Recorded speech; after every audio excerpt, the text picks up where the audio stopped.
Okay.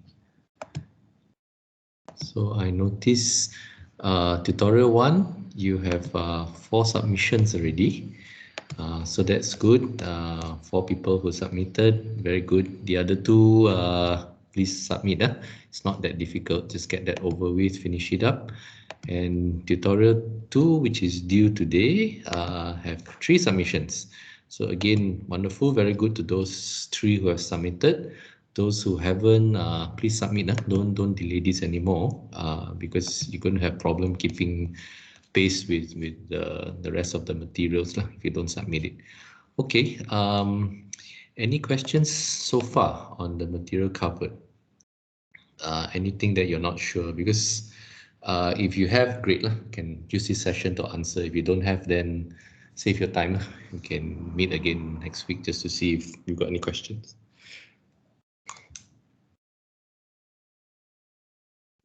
Okay, I think Firdaus is typing something, so I'll just wait for that.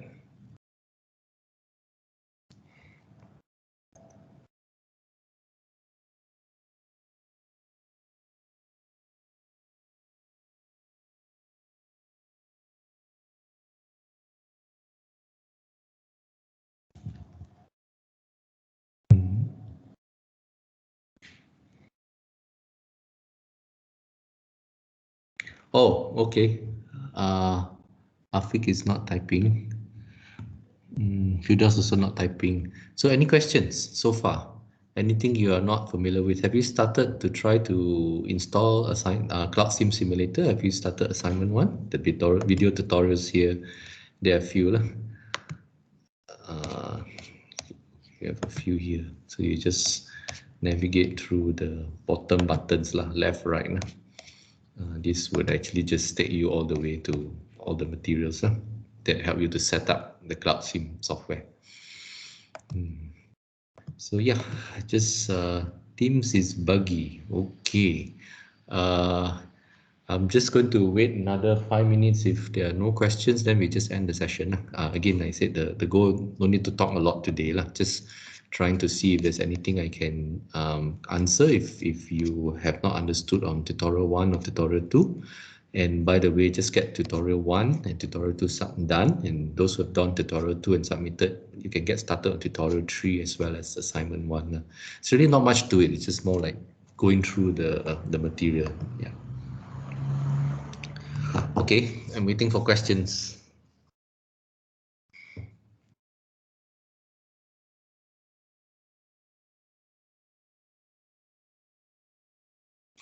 Any question? If no question, you just type no, then we can just end the session lah. Tak apa lah.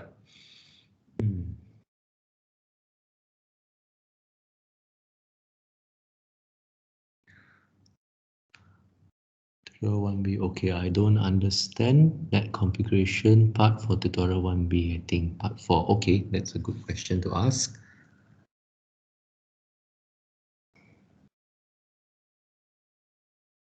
Okay, I answer Faris' question first while Rusaidi is typing. Okay, tutorial 1B. Okay, Docker networking.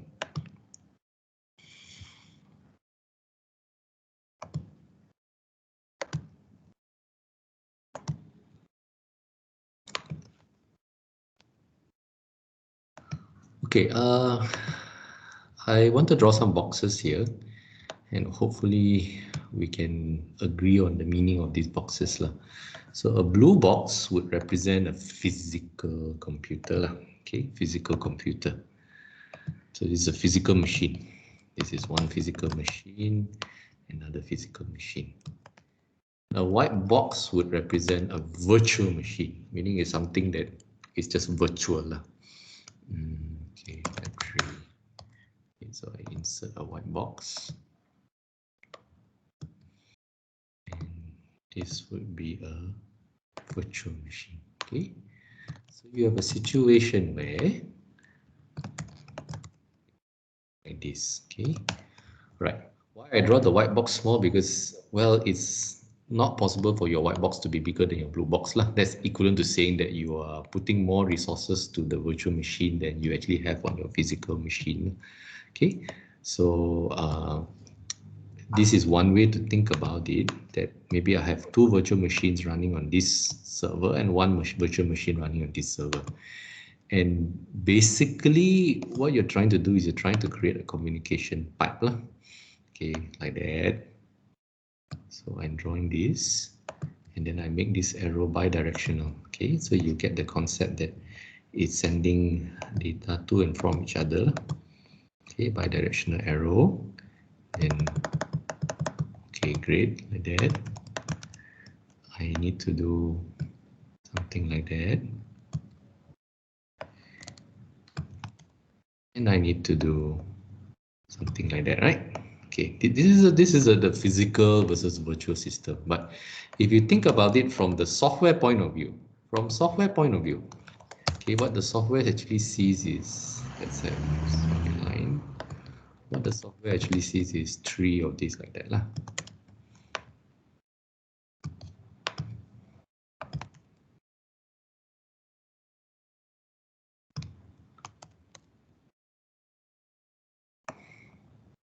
So this is the concept of containers lah, virtual containers or virtual machine. Software nampak macam there are three computers lah, okay, virtual machines, okay, and they need to exchange data lah. So when you have this exchange data, you're saying that yeah, it's an internet connection, but actually you don't think about it in terms of internet connection. You just think about it as there's a port and you are transmitting data, TCP or IP, and using that port infrastructure lah. Okay, I'm transmitting data from this service or this application to this application through that port lah. So there's a port listening, whether it's port 80 or 8080 for HTTP or port 243 for FTP and those kind of things. Okay, this is what software sees. Okay, but on hardware is this one here. You actually have the real machine. Sometimes that real machine you can have more virtual machines, and then you also have virtual machine on a different physical machine. And the question is, how do you actually enable the network? Okay, so the reason I mentioned this is because now I'm going to color a different box. I'm going to call the box red. Okay, so a red box actually is an IP address. Okay, it's an identifier for IP lah. So this is an IP address. So there's a particular IP address here lah. Okay. Okay, this is the IP address. Then you also have an IP address. And if I want to make life simple, I can just use one IP address and I can do this. Okay, like that, no problem, right? If I want to make life simple. Because IP address is an address, so unique identifier is like postman want to send letter to your house. They need to have an address, right? So we all understand this, right? Okay, just check your messages. Okay. Okay, no comments, so I guess you're still listening to me. So this is the situation you want to have one IP address. It's also possible for you in your virtual machine, you can also have more than one IP address. That's possible, you can do something like that, right? But let's just do something like this. Okay, right, let's just do something like this. Okay. Now what happens is, support your IP address here. Can say something like this. Okay. I can refine this diagram like that.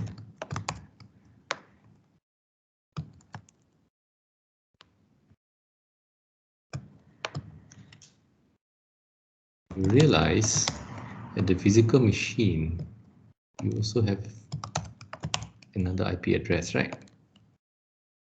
Okay. And this one, we open this like that. Something like that, right? So it's possible for your physical machine to have one set of IP address and your virtual machine to have another set of IP address. Because again, if you have two virtual machines within the same machine, how does it know it's sending to this virtual machine? Through the IP address of this virtual machine. So it's sending that, but it's actually literally within the same machine. It doesn't even go on top of the Ethernet line, literally. Okay, it's all done in software, Docker. The Docker virtual machine monitor will take care of it. But it's just to give you the idea that there is like the virtual networking, right? Virtual networking, what you see is just the software sees this IP address to this to this. But there's the physical networking, which is this gets translated into this, then gets sent here, and then gets sent here. And then this message gets translated into this address, gets sent here, and from here is to figure out to send here or to send here. Okay, you follow me so far? You follow me so far? Just give me some feedback, yes or no. Okay. All right, great. So tutorial 1B is actually trying to let you have that understanding lah. One is bridge networking, one is overlay networking lah. If I'm not mistaken, I forgot this a bit, I need to check it up. Bridge networking is within the same machine and overlay is between different machines. I think it's as simple as that lah. But the concept you need to understand is you are actually translating ports lah, because what you're doing is you're simulating a separate machine, virtual machine within a hardware, but you are utilizing the actual physical resources of the underlying hardware. So these IP address, this port, and this IP address, both of them have no choice. They need to use the Ethernet card address for this. But who takes care of this translation? The Docker virtual machine monitor takes care of that. But it's just to let you know that you have to be aware of that. This is something that you have to be aware of, right? So you get that. So okay, so here, that's why they're doing all of this, the Docker command, list the networks, right? So whether it's host, null, or bridge. Okay, you can inspect the network because every network has some configurations, subnet, gateway, and the driver is just basically saying, are you a bridge or not? And this part here, I actually wanted you to familiarize it because so that you just know which one is the physical network and which one is the kind of like bridge network, right? Because again, let's make this really, really complicated. How do we make it really, really complicated? I can do something like this. Do something like this where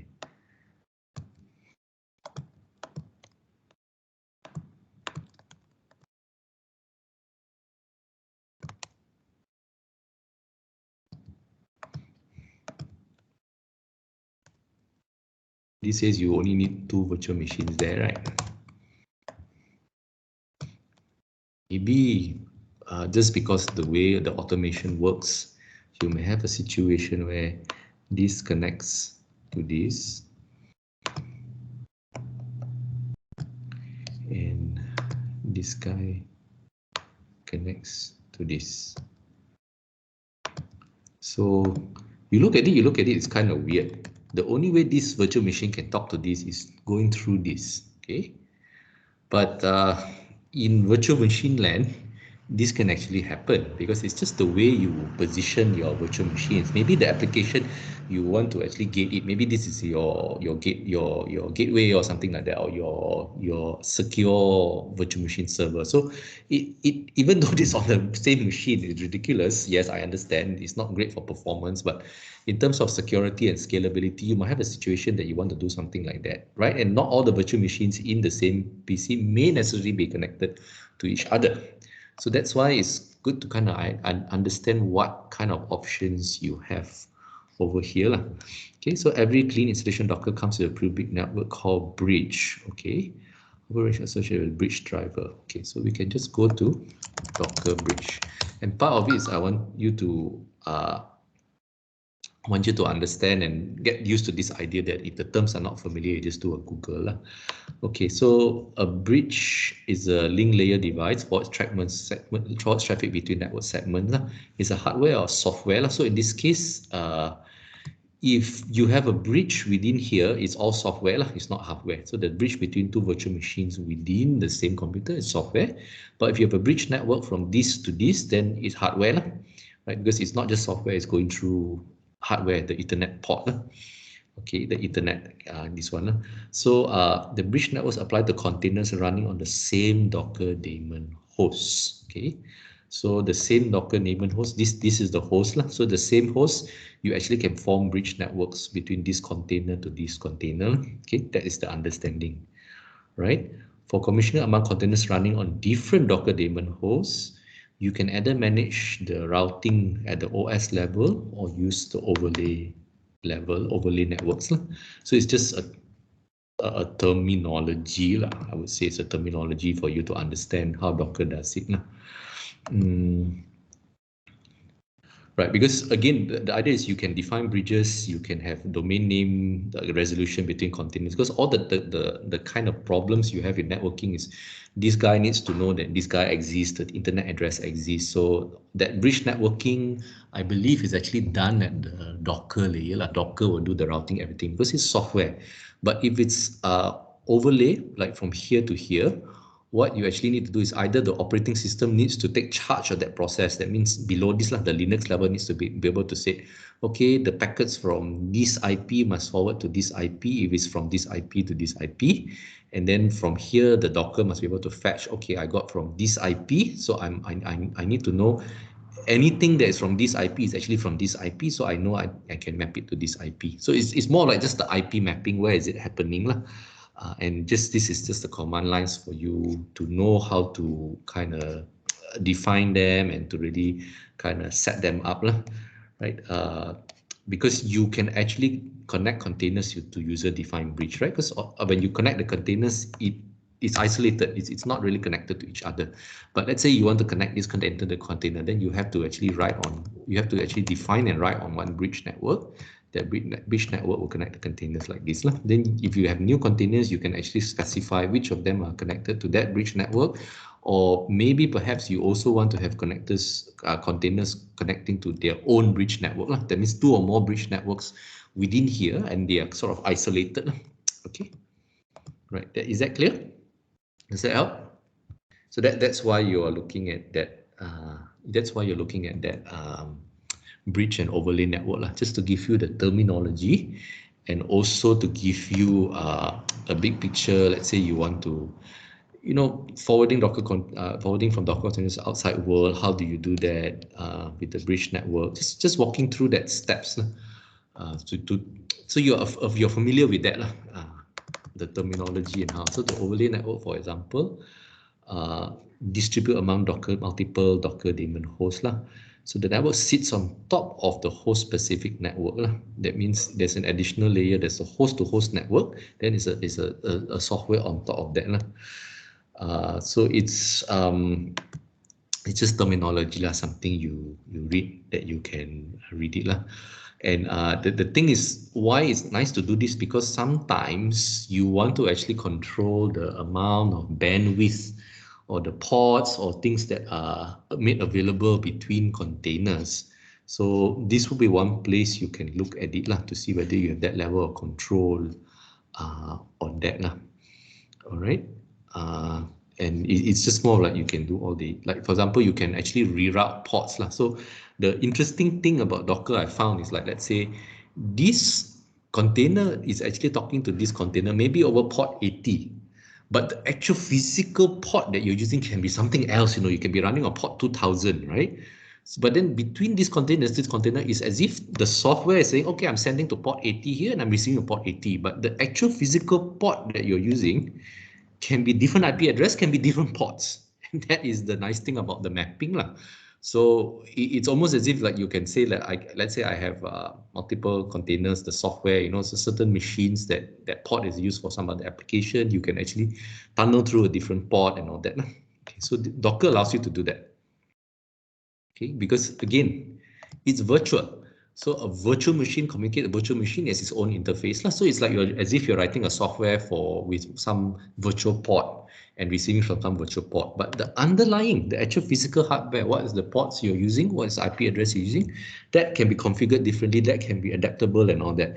But the beautiful thing is, because the virtual machine is, it's just kind of the same. You can have many replicas. All of them are connected over the same port. So they're all talking over the same port to each other virtually. But the underlying can actually be through actual different physical ports. Okay. Right. Anything else that you are not sure we can discuss? What's a node?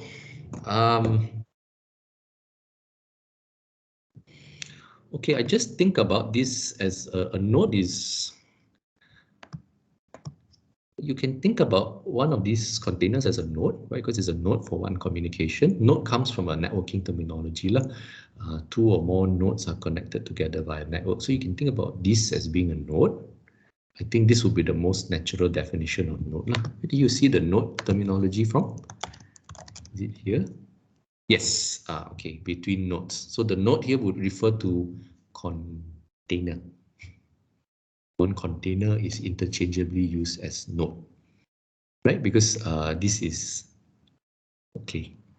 Right, so here again, this is to actually allow overlay networks. Overlay networks, let's say from this machine, the virtual machine to this machine. So it's actually talking about the requirements on the physical connection. The actual physical connection, you need to open 2377 for cluster management communication. That means the Docker software on this machine and the Docker software on this machine will talk through port 2377 to manage multiple machines. So they're going to be maybe in a cluster, you got two or more of these machines together, right? So all these machines, they're going to be connections between them. The Docker here and the Docker software here and the Docker software here will talk through port 2377, okay? TCP and UDP port 7946 communicating among nodes. So this virtual machine sometimes want to talk to this virtual machine, or this virtual machine maybe internally, but internally I don't know how they're doing it. This machine want to talk about this to this virtual machine, maybe they are exchanging status and all that. Not quite the actual communication. This is the underlying, the infrastructure, what Docker needs. So it will communicate using TCP and UDP over port 7946. And UDP 4789 is the overlay network traffic. So overlay network traffic will be, if I want to send something from this virtual container to this virtual container, it's going to be sending over this line, but this line between here and here is actually UDP 4789 port. Okay, that's how I understand this. Okay, and then you have the option to actually encrypt the communications using AES. Right, does that help?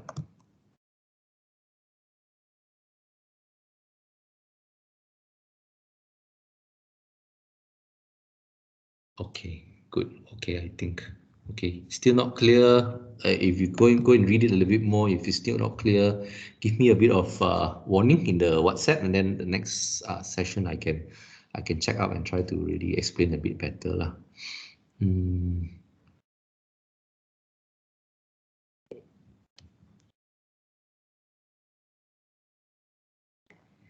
Yeah, because where we're sort of going is this overlay networks is allowing you to communicate between hosts, but ultimately in tutorial 2 and especially in tutorial 3, you're going to be linking this machine, and this machine up into a cluster. So it means that, let's say this machine has 12 cores, this machine has 6 cores, this machine has 6 cores, you will have 24 cores, like your whole infrastructure is just 24 cores. So your virtual machine, you're going to be allocating how many cores. It doesn't really think about it whether you have 12 cores here or 6 cores. It's just saying there's a pool of 24 cores. I'm just going to allocate any 2 cores or any 3 cores to this virtual machine and this container and so on. And the way you link up these machines so that you can pool all their cores, pool all their memory, Docker can do this, is called Docker Swarm. Or Kubernetes also can do this. It's called the Kubernetes system. It's just basically finding a way for you to pool the resources from physical machines together so that they look like one common pool of resource. But it's up to Docker to actually figure out whether they want to allocate the container here, or the container here, or allocate the container here. Or worst case, sometimes they allocate a part of the container here and the other part is going to be using this resource. It's up to the Docker underneath. But it's just to let you know that this is the infrastructure on which Docker Swarm is using to allow the management of all these 3 physical servers to look like one common pool, right? And from the hardware side, also to let you know, like, you need to open all of these between the physical machines, right? Because Docker is just a software management here, but in order to actually talk to the Docker on this machine, you need to open the physical network has to be enabled. The Ethernet card has to be actually enabled with these particular ports open so the communication can work. So this is in the case, like, let's say, for example, this could be a machine on Azure and this could be a machine locally for you in UTP. So the reason they don't talk, you cannot talk to each other, is because your ports are not open. UTP side, the network block all the ports. So even if sending messages here, it never reaches your machine or your container in the network, because the physical network itself, everything in between drops the packets, doesn't forward it. Okay. Okay. Any other question, gentlemen?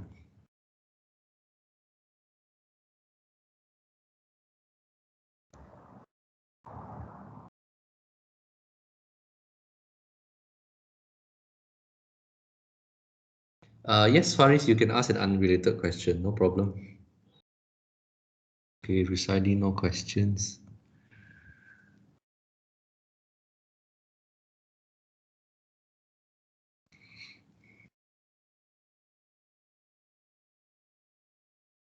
Okay, Faris, I'm waiting for your question, Faris. It's fine. Any hardware related question or hardware, software, or computer engineering question, you can ask lah. Oh, Faris. Okay. All right. I'm not such a whiz in cybersecurity, but I try to let you know what I know lah. All right. How to cover tracks.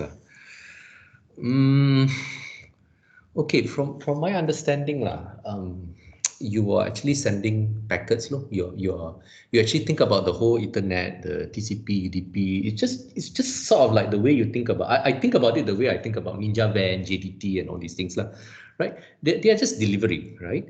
They actually don't know what's in the package, right? And they're not supposed to know. Okay, so your actual data, whether it is useful data for HTTP server, or you're sending people a virus, or you're trying to take over their machine and all that, once it's encapsulated in the packet, it doesn't really know how to get things and all that. So it's just more of the delivery mechanism. That's your courier service lah, DHL, Ninja Van, and all that lah. So that's basically how the UDP and TCP packets look like, right? They don't really, it's just chunks of bytes actually from an application, and it's up to the application at the higher layer, like I think transport layer and the sessions layer and all that, to assemble all these separate packets. If it's TCP lah, to assemble all these separate packets into the actual application data you're sending lah. Okay. So if you think about it from that way, it becomes a little bit more interesting and easier to sort of see it lah. So if I'm trying to stop you and figure out who are you communicating with, right? So if I see a stream of packets from machine A to machine B, and they just keep going, then I sort of would know that there's some heavy communication between the two, right? At least I know there's a relationship between the two. They're exchanging data. Now, you want to hide that. What do you do? This is where I guess lah. My guess is those kind of Trojan horses in other machines. What they do is they're actually taking over the other machines a little bit, but very silently. So I have machine A, and I send all the data that I want to get to machine B, but I send it to all my apps running on other machine. So the apps running on other machine are not going to point that the packet comes from machine A. They will actually point that it comes from itself, because it is actually generating a new packet on its own now. So it would look like from machine B that I'm getting all this data from all these other unrelated servers. But actually, they're all coming from machine A. It's just that I'm somehow able to have local agents into all these machines so that they cannot trace it from A lah. That's probably how people cover their tracks in a very rudimentary way lah. That's why you actually have what of these hackers trying to take over machines and all that. It's because what they're doing is they hide the origin of the packets, right? So the packets may actually be coming from one particular source, but because you don't know who is sending. The internet is so big. It's not, you have to actually trace each packet actually has a trace from origin to its destination and how many machines in between lah. I believe they actually have some kind of trace on that lah, or those kind of things are actually traceable, at least at the infrastructure level lah, if you're going deep down lah. But if let's say, for example, if it's something like saying that I can actually send my packets out from my machine, right? Or I can actually call 10 of my friends and give them a part of the packet to send, right? And then I can actually scale this up to a ridiculous number. Instead of 10, I contact 1 million of my friends. I give them a bit of things to do, and to send it to the same server. So like that lah. Yeah, in a way, it's sort of working like a proxy lah. But the idea is the proxy is only one known machine, and you can actually use multiple machines to connect to the proxy lah. But the proxy is sort of like having you to give you the freedom not to have to configure everything every time, right? Because if your endpoint, let's say my laptop, every time I connect to the network is sort of different IP address, but I need some way to send it to me, then I can have a proxy server who always knows who is only keeping track of what my changes in IP address, but from the source side, someone sending to the proxy, he always knows the identity of the proxy server lah. So it's kind of the basic principle. If you use other machines to send, right, you can sort of obscure the source, and this is how they do denial of service attacks in a way lah, where they can recruit millions of servers, and all of them are making crazy requests to that one server. So it'll jam out all the bandwidth lah. And the way it jams out all the bandwidth is just because it's sending so many packets to this one particular server on this one particular port. You overflow the memory, the buffer of the server before you can even handle all the requests. More are coming in, causing things to override lah. You're stressing the operating system, you're stressing the buffer and things like that. That's sort of how it works at the crude way. So is it mandatory for you to know how to cover tracks? Well, it depends on what you want to work on in cybersecurity. I suppose there is something called digital forensics. This is basically because cybersecurity is very large, right? The area is very large, but it's very important. If you're doing forensics, you're actually tracing the origin of all these packets and all that kind of stuff. So you may not know exactly from A to B, but sometimes if you actually study the frequency and the patterns of communication, sometimes you can make some intelligent guesses. But again, how wide are you willing to cast your net? And again, all of these at the lower level, you actually don't know what application they're coming from. You only have like from this source to that, from this IP address to that IP address, or from this MAC address to that MAC address. MAC address is the unique address of your Ethernet card. Whereas IP address, that is sort of an address where you can forward, but it's more from the infrastructure of the routers. The routers figure out, I can send this to you, right? So routers can always change your IP address, right? They can just issue you a different address. Like I would say MAC address is sort of like people take a picture of your house and then they know which jalan and all that lah. But IP address is today the local council give you this jalan name, tomorrow they change the jalan name and change your house address. So that's IP address lah. Okay, so digital forensics or forensic cybersecurity, you are actually looking at all these underlying packets, the structure of the packets, how they are filled up, where is the traversal, the path and all that, to figure out what's going on. And this is actually a very important area in especially router security, because sometimes you get a lot of these packets and you can't tell apart, is this an attack or is this a genuine load? Right? Because all the packets look the same, right? You don't really know what's the content of packets. Like I say, it's Ninja Van and all that. So is all these Ninja Vans, are they really a lot of packages that are ordered by the person, or is just somebody trying to send like recycle plastic and fill up enemy's house, So like attack would be like I spend money, I send like 10,000 Ninja Van packages of the same house, and all the packages contain like used plastic bottles, right? But are those 10,000 packages all plastic bottles, or are they actually data, like different packages that the person wants to buy? You don't know, right? Because you're Ninja Van and you can only track Ninja Van, and you know the package from A to B, and you know how it goes, and you know it's coming from this hub, that hub, this address, but you don't know what's inside. Right, so that's part of the digital forensics part, the cybersecurity forensics part, to figure that out. And then of course there is the eavesdropping side. People don't really want to track where things come from and all that, right? So there's where the information they can pull out is more important. So that one also is a bit difficult, but it's more like you are trying to pry open the package without letting people know that you've managed to pry open the package. So that goes into the encryption and all these protocols to actually obfuscate the data. So you can obfuscate the path and you can obfuscate the data, right? So obfuscating data is more of the content. Obfuscating the path is more of just the perjalanan, the way you reach somewhere. But besides obfuscating data, obfuscating path, you can also obfuscate the origin, right? Because you can actually, because if you know the structure of the packet, you can actually say this comes from IP address XYZ, right? So my machine, I can actually make it as if I'm forwarding a packet from some other source, right? But actually it's not there, right? So how do you know it's actually forwarded from my machine is actually part of the transmission, or basically my identity is not secure, right? So because I say this packet could be coming from machine A, but maybe it's not. Maybe I just created it out of nowhere and I just fill up the TCP IP headers as if it's coming from machine A, but actually it's not from machine A. So that one is more of an authentication and identification part. That's where the HTTPS is basically a mechanism where there are certain trusted servers, right, that are well known to everybody.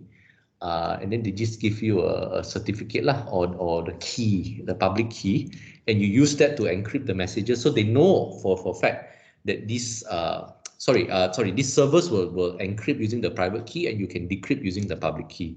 So you will know for a fact that these messages are authentic because you trust certain authority to have a server at this particular IP address and then able to use this, right? So like, for example, if let's say I claim that this data is coming from server A, right? So server A has already produced its public key, right?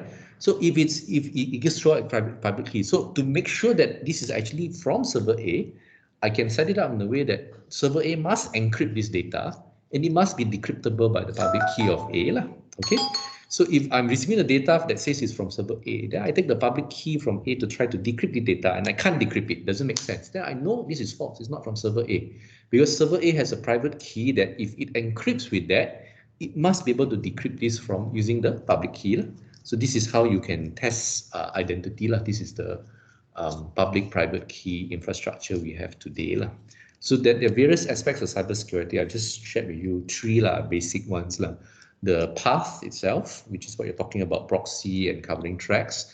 The authentication, like who is the real source? How can you prove that you are the source, that you are the owner, that you have this identity? So that's the public-private key. And then there's also the actual content of the message, your encryption of it and all that. Okay, hope that helps a little bit, Faris. But yeah, definitely it is an important area, and if you go deeper into it, definitely is good career prospects for this. But you have to read a lot, and you have to be quite well versed in understanding the networking side of things, how things work at the bottom layer.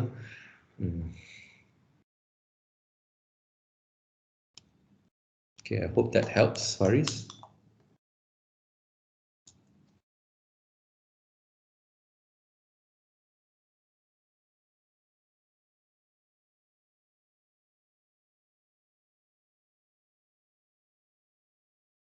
Okay, great.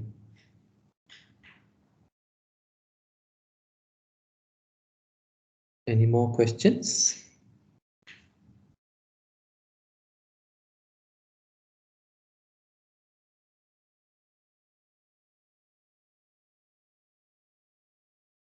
Okay, just wait a few more minutes. If you've got questions, good. If not, okay, no more questions from Faris. How about the other gentleman? If any more questions? I guess Rusaiti does not have. No questions from Fakri.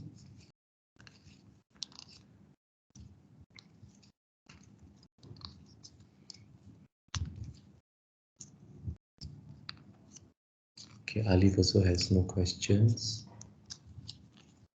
Okay, Firdaus also. Okay, great. Okay, gentlemen, then in that case, I really encourage those who have not submitted tutorial 1, tutorial 2, just finish it, get it done within today, tomorrow, and get started on tutorial 3 and assignment 1. And then you would actually be on good track.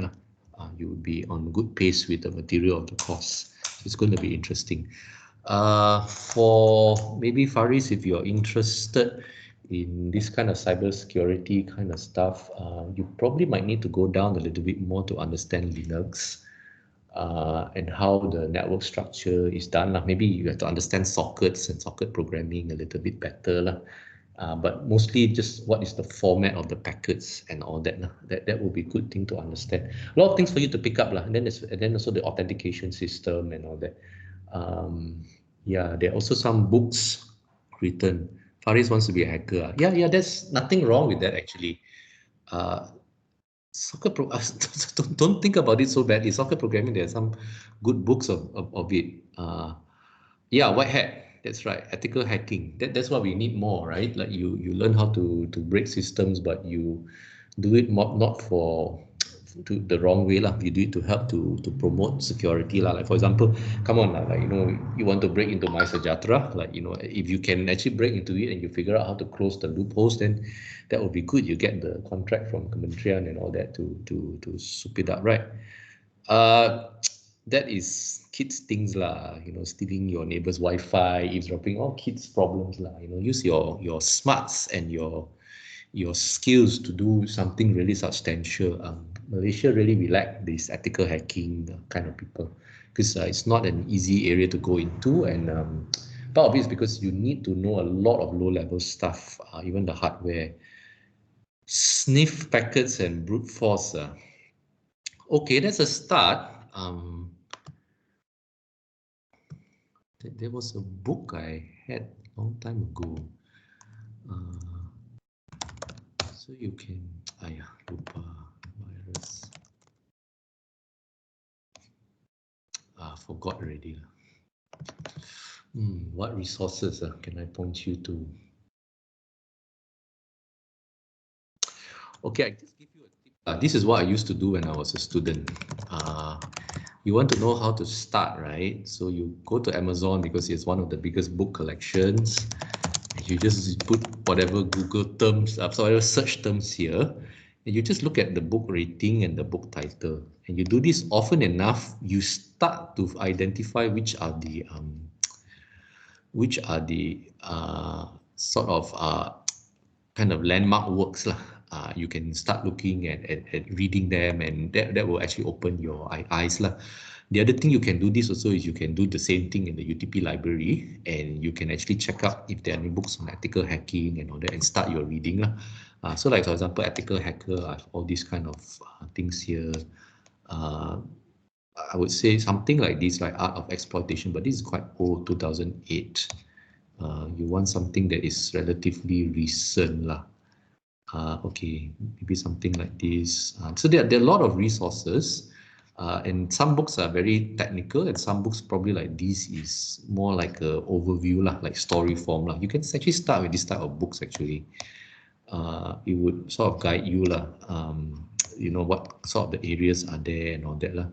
All this, right? So yeah, there's all of these things lah. And if you're really interested in this, you should consider doing an FYP topic into this. And boleh lah, we can ask you to, we can think of some way for you to figure out how to do this lah, or test your skills in UTP lah. Don't bring anything down, but you can actually, for first start, you can actually kind of check out how safe or not safe our systems are.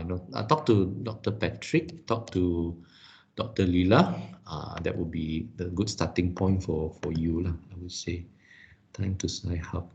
Yeah, sniff packets. This one is the starting lah, because these are all the hacker tools they get for you, and then you can just get the data for that. But again, the problem with hacker tools is you don't know what you're introducing into your system. You think it's a nice, cool software that helps you sneak packets, but who knows, it's already a Trojan in your system, right? That's how all the hackers actually, why they actually put aside all their cool tools, because they're putting aside the cool tools hoping that is actually on the back door as a Trojan. That's why they open it for free. So they actually able to enter your PC and check it and all that kind of stuff lah. But then you on the one hand are very happy you're doing that, because the best hackers actually you won't know they're in your system, right? Because they want to lie undetected in your system as long as possible, and the target is actually they want to attack the network in which you're on, right?